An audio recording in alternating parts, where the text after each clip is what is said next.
Subscribe now and press the bell icon. Never miss an update. सुप्रभात बच्चों, आज के इस क्लास में हम लोग शब्द पर चर्चा करेंगे। इससे पहले के वर्ग में मैंने आपको शब्द कैसे बनते हैं उसके बारे में आप लोगों को समझाया था। आज मैं आपसे शब्द के जो बनने की प्रक्रिया है वह सिर्फ वर्ण से ही नहीं, शब्द को मिलाकर के भी नए शब्द बन जाते हैं।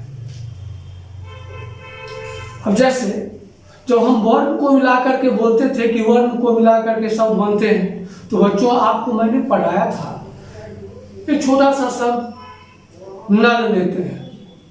नल लिखते हैं हम लोग, तो नौ जोड़ लो नल। अब दूसरा शब्द देखिए, हाथ लिखते हैं, हा जोड़ था। बच्चों ये वर्ण के मेल से शब्द बन गया। अब आपको मैं समझाना चाह रहा हूं कि कुछ ऐसे भी शब्द हैं जो दो या दो से अधिक शब्दों को मिलाकर के एक शब्द बन जाता है। जैसे बच्चों मैं आपको एक छोटा सा उदाहरण देता हूं, उसको समझने का प्रयास कीजिएगा। बैल, तो बैल क्या है? एक पशु जिसे हम लोग पालते हैं। और गाड़ी जिसको हम कह सकते हैं वाहन। बच्चों अब देखो कि दोनों शब्द को मैंने, इस दोनों शब्द के अलग अलग अर्थ हैं, लेकिन दोनों को मैं एक जगह मिला देता हूं, तो नया शब्द हमारे लिए क्या बन करके आ रहा है? बैलगाड़ी। अब बैलगाड़ी शब्द से तुम समझ रहा होगा, जो गाड़ी बैल के द्वारा खींचा जाता है उससे हम बैलगाड़ी करते हैं। तो बच्चों तुमने देखा कि दो शब्द को मिलाकर के भी नए शब्दों का निर्माण हो जाता है, नए शब्द का निर्माण होता है। अब है कि इसी तरह से अब आप हमको हो सकता है पूछ दें कि सर शब्द के जो प्रकार आप बताए थे तो कैसे कैसे इसको हम लोग बांट सकते हैं। तो बच्चों मेरा कहना है कि सबसे पहले हम शब्दों को जब बांटने का क्रम शुरू करेंगे तो हम रचना के आधार पर आपको बताने जा रहे हैं कि रचना के आधार पर आखिर शब्द के कितने भेद हैं। तो बच्चों रचना के आधार पर शब्द के तीन भेद हैं। पहला है रूढ़, दूसरा यौगिक और तीसरा यौगरूढ़।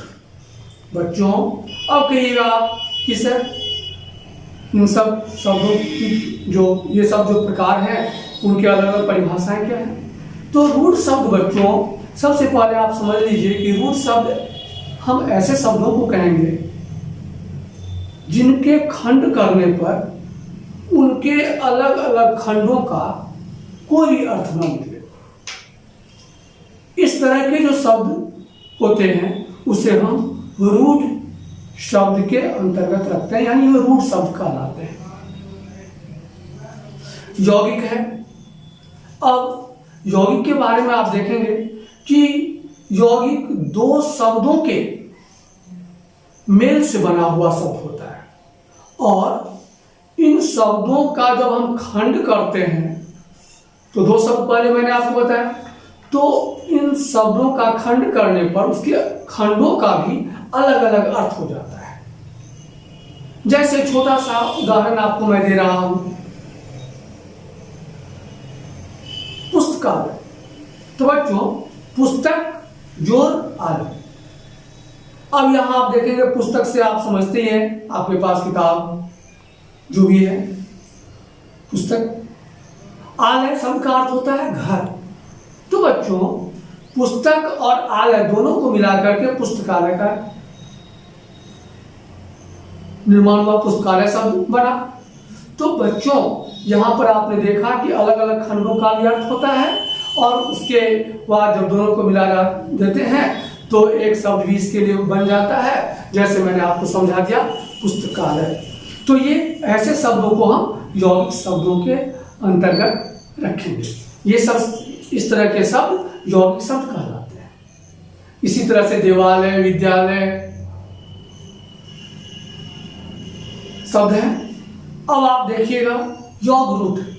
बच्चों, जब हम योग रूट के बारे में चर्चा करेंगे आपसे, तो योग रूट शब्द ऐसे शब्दों को हम कहते हैं जिनका मैं खंड करता हूं तो उसके खंड का अलग अलग अर्थ हो जाता है, लेकिन वह सामान्य अर्थ के बदले कुछ विशेष अर्थ के बारे में, विशेष शब्दों के बारे में, विशेष चीजों के बारे में हमें जानकारी दे देता है। ऐसे शब्दों को हम योग रूट कहते हैं। जैसे हम आपसे रख रहे हैं सब, आपके पास उदाहरण दे रहे हैं जलद। जलद शब्द से जल का अर्थ अलग कर दीजिए, जल को अलग कर दीजिए, जौ को अलग कर दीजिए। जल का अर्थ होता है पानी, जौ से जन्मा हुआ। अब पानी में जन्मा हुआ। अब यहां पर आप देखेंगे कि पानी में जन्मने वाले तो अनेक पशु भी हैं, छोटे छोटे जीव हैं, पौधे हैं और बहुत सारी चीज जन्म लेते हैं। लेकिन यहां पर जलद शब्द का प्रयोग कमल के लिए किया गया है। तो बच्चों, इस तरह से मैं आपको समझाना चाह रहा था इस योग रूट शब्दों के द्वारा कि जो जिन शब्दों के खंड करने पर उनके खंडों का जो अर्थ होता है वह शाब्दिक अर्थ न मानकर विशेष अर्थ के बारे में, जब विशेष शब्दों के बारे में, विशेष चीजों के बारे में जो वो जानकारी देता है, तो ऐसे शब्दों को हम योग रूट कहते हैं। तो बच्चों, अब आप यहाँ पर बोर्ड पर थोड़ा ध्यान देंगे कि रचना के आधार पर शब्दों के 3 भेद होते हैं। रूढ़ शब्द, जो शब्द किसी विशेष अर्थ के लिए रूढ़ या प्रसिद्ध हो जाते हैं, वे रूढ़ अथवा मूल शब्द कहलाते हैं, जैसे नल, हाथ इत्यादि। बच्चों, यहां पर और बहुत सारे शब्द हैं।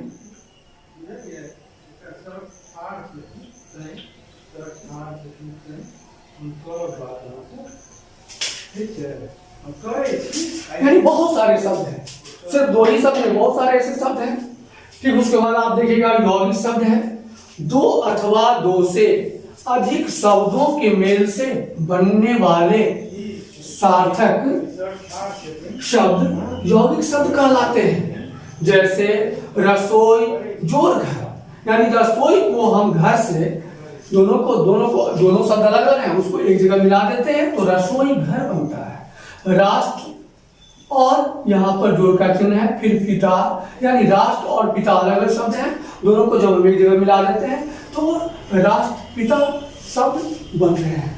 तो इस तरह से आपने देखा यौगिक शब्दों के बारे में। फिर आगे बढ़िए, हम लोग योग रूट शब्द के बारे में इस तरह से परिभाषा दे सकते हैं कि जो शब्द यौगिक होते हुए भी विशेष अर्थ के लिए रूढ़ हो जाते हैं वे योग रूट शब्द कहलाते हैं। जैसे जल यानी पानी, जौ जन्मा हुआ, जलज यानी कमल। इस तरह से आपने देखा कि ये रचना के आधार पर शब्द के 3 प्रकार हैं, 3 भेद हैं, रूट शब्द, यौगिक शब्द और योग रूट शब्द।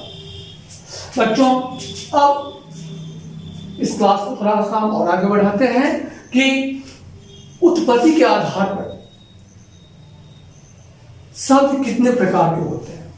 तो बच्चों, उत्पत्ति के आधार पर आधुनिक व्याकरण में आप देखेंगे कि शब्द के 5 प्रकार बताए गए हैं। जब हम लोग पढ़ते थे उस समय शब्द के 4 भेद मुख्यतः बताए जाते थे उत्पत्ति के आधार पर।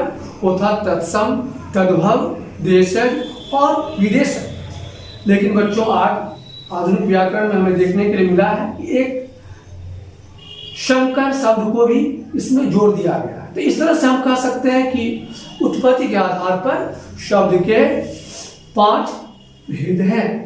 वे इस प्रकार हैं: तत्सम शब्द, तद्भव शब्द, देशज शब्द, विदेशज शब्द और शंकर शब्द। बच्चों अब हम एक एक करके शब्द के ऊपर ध्यान देंगे। तत्सम शब्द, प्राय आप संस्कृत पढ़ते होंगे, तो संस्कृत शब्द जब पढ़ते होंगे तो उस समय आपको हो सकता है कि आपके पुस्तक में यह देखने के मिला होगा आपको कि ये सब अग्नि सब जानते हो, अग्नि का अर्थ आग से। लेकिन हम लोग कभी कभी अग्नि शब्द को उसी रूप में लिख डालते हैं हिंदी भाषा में। तो बच्चों जो संस्कृत के मूल शब्द हैं वही शब्द तत्सम शब्द कहलाते हैं। अब यहाँ पर इसके लिए परिभाषा इस तरह से दिया गया है कि तत्सम शब्द, जो शब्द संस्कृत भाषा से जो के त्यों हिंदी में आ गए हैं वे तत्सम शब्द कहलाते हैं। जैसे यहाँ पर आपको मैंने उदाहरण दिया है ग्राम, अग्नि, इसी तरह से कुब्ज शब्द भी है, बहुत सारे शब्द हैं इत्यादि। यानी क्या, कुब्ज का अर्थ होता है कुबरा, यानी क्या, इसी तरह से और बहुत सारे शब्द हैं बच्चों। तो आप तत्सम शब्द के बारे में भी पढ़ा। अब हम उसके बाद चलते हैं तद्भव। बच्चों हम तो जानते हैं सही भाषाओं की जननी जो है संस्कृत को ही कहा गया है, तो फिर यह भी कर सकते हैं कि संस्कृत भाषा से जो शब्द आए हैं और उनका जो प्रयोग हो रहा है हिंदी में, तो वो सब तद्भव शब्द कहलाते हैं। अब जैसे अब यहाँ पर आप देखेंगे, इसको हम इस तरह से भी परिभाषा दे सकते हैं इसका कि जो शब्द संस्कृत के शब्दों में कुछ बदलाव से बने हैं वे तद्भव शब्द कहलाते हैं। जैसे सच है, शाम है, शाम का संस्कृत शब्द होता है सायं, सच का संस्कृत शब्द है सत्य। तो बच्चों इस तरह से बहुत सारे शब्द इसमें भी हैं, आप देखेंगे। तो ऐसे शब्दों को हम कहेंगे तद्भव शब्द, और बहुत सारे शब्द हैं। चलिए इसके बाद आगे आते हैं हम लोग देशज शब्द के बारे में। बच्चों कुछ शब्द ऐसे हैं जिसका निर्माण, जो शब्द खास करके हमारे देश में ही बना है। देश की बोलचाल में ये शब्द, इन शब्दों का प्रयोग किया जाता है बच्चों। इन शब्दों का प्रयोग आप देश की बोलचाल में पाएंगे। जैसे कहते हैं कि मैं पेड़ की फुनगी पर चढ़ जाता हूं। बच्चों अब यह फुनगी शब्द क्या है? फुनगी शब्द मेरे देश में निर्मित शब्द है, मेरे देश की बोलचाल में इन शब्दों का प्रयोग किया जाता है। फिर हम कहते हैं कि डिबिया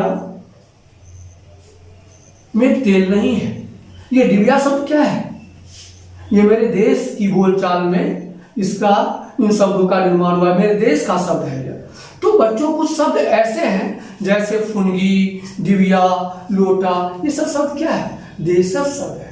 यानी तब हम इसको परिभाषा इस तरह से दे सकते हैं बच्चों कि जो शब्द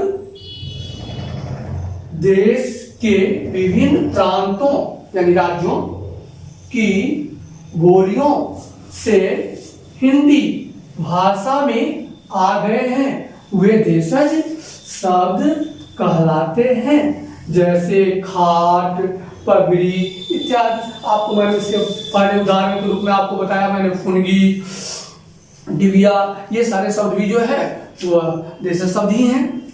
और यहाँ पर दो उदाहरण मैंने दिया है लिख करके, आपको बोर्ड पर बताया है, खाट, पगड़ी यानी इत्यादि। इस तरह से बहुत सारे शब्द हैं। चलिए इसके बाद हम आते हैं विदेशी शब्द। बच्चों कुछ शब्द ऐसे हैं जिनका निर्माण विदेशों में हुआ है और मेरे यहाँ इसका उपयोग आज हिंदी भाषा में धड़ल्ले से होगा। जैसे आप से कोई पूछता है कहाँ जा रहे हो, आप कहते हैं कि मैं स्कूल जा रहा हूं। बच्चों ये स्कूल शब्द क्या है? ये विदेशी शब्द है। आप यह नहीं कहते कि मैं विद्यालय जा रहा हूं। आज धड़ल्ले से उपयोग हो रहा है इन स्कूल शब्द का। आप कहते हैं, आपसे कोई पूछते हैं कोई बीमार पड़ गए तो कहते हैं इसे इन्हें कहाँ ले जा रहे हैं? तो हॉस्पिटल ले जा रहा हूं। बच्चों आपने देखा कि यह हॉस्पिटल शब्द क्या है? ये हॉस्पिटल शब्द विदेशी शब्द है, यानी क्या दूसरे देशों से हमारे यहाँ आकर के आज हिंदी में इसका जनरली प्रयोग हो रहा है। अब जैसे आप कहते हैं रेलवे स्टेशन, बच्चों ये शब्द कैसे, ये सब इस तरह के सारे शब्द जो हैं वह विदेशी शब्द हैं, और बहुत सारे शब्द हैं जिनका आज हम हिंदी भाषा में प्रयोग कर रहे हैं। तो बच्चों अब इसका परिभाषा देख लीजिए आप कि जो शब्द विदेशी भाषाओं से हिंदी में आए हैं वे विदेशी शब्द कहलाते हैं। जैसे आपको मैंने कहा डॉक्टर, नर्स, स्कूल इत्यादि, यानी कि और बहुत सारे शब्द हैं, हॉस्पिटल, रेलवे स्टेशन, यानी बहुत सारे शब्द हैं बच्चों। चलो इसके बाद हम आगे बढ़ते हैं थोड़ा सा। एक जो आपको मैंने बताया था कि आधुनिक व्याकरण में उत्पत्ति के आधार पर 5 प्रकार बताए गए हैं, 5 भेद बताए गए हैं। वह 5वां भेद जो है वह संकर शब्द है। अब संकर शब्द जो दो भाषाओं के शब्द से बना है, अब ऐसे शब्दों को हम संकर शब्द कहते हैं। अब दो भाषा कहेगा सर, दो भाषा कैसे? अब जैसे मैं कहता हूं कि लाठी और फिर कह रहा हूं चार। अब देखो लाठी शब्द हमारे देश की बोलचाल की भाषा है, चार शब्द दूसरे भाषा के शब्द हैं। अब इन दोनों को जब हम मिला दिए एक जगह तो यह बन गया लाठी चार्ज। आपने सुना होगा कभी कभी समाचार पर, कभी कभी कहीं कहीं सुनने के लिए आपको मिल जाता होगा कि आज लाठी चार्ज हुआ है। यानी ये एक शब्द ऐसे शब्दों हैं जिनको हम संकर शब्द कहते हैं। तो बच्चों अब इसका परिभाषा इस तरह से है कि जो शब्द दो भिन्न भाषाओं के शब्दों के मेल से बनते हैं वे संकर शब्द कहलाते हैं। जैसे आप देखेंगे लाठी, योर चार्ज, लाठी चार्ज, यानी लाठी को और चार्ज को एक जगह मिला दिया गया तो लाठी चार्ज एक नया शब्द बन गया। इसमें दो भाषा है।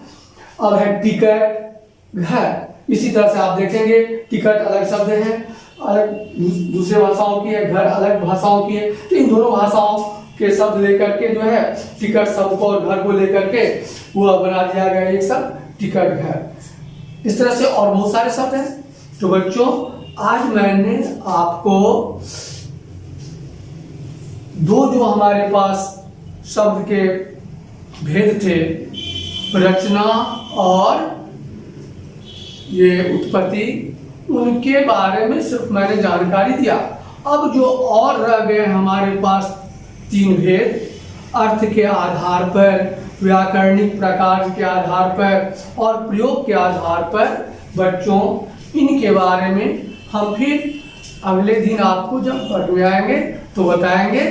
और आज तब तक इसे आप हो सके तो कॉपी पर नोट करने का प्रयास कीजिएगा ताकि वो वक्त पर आपको फिर काम आ सकता है।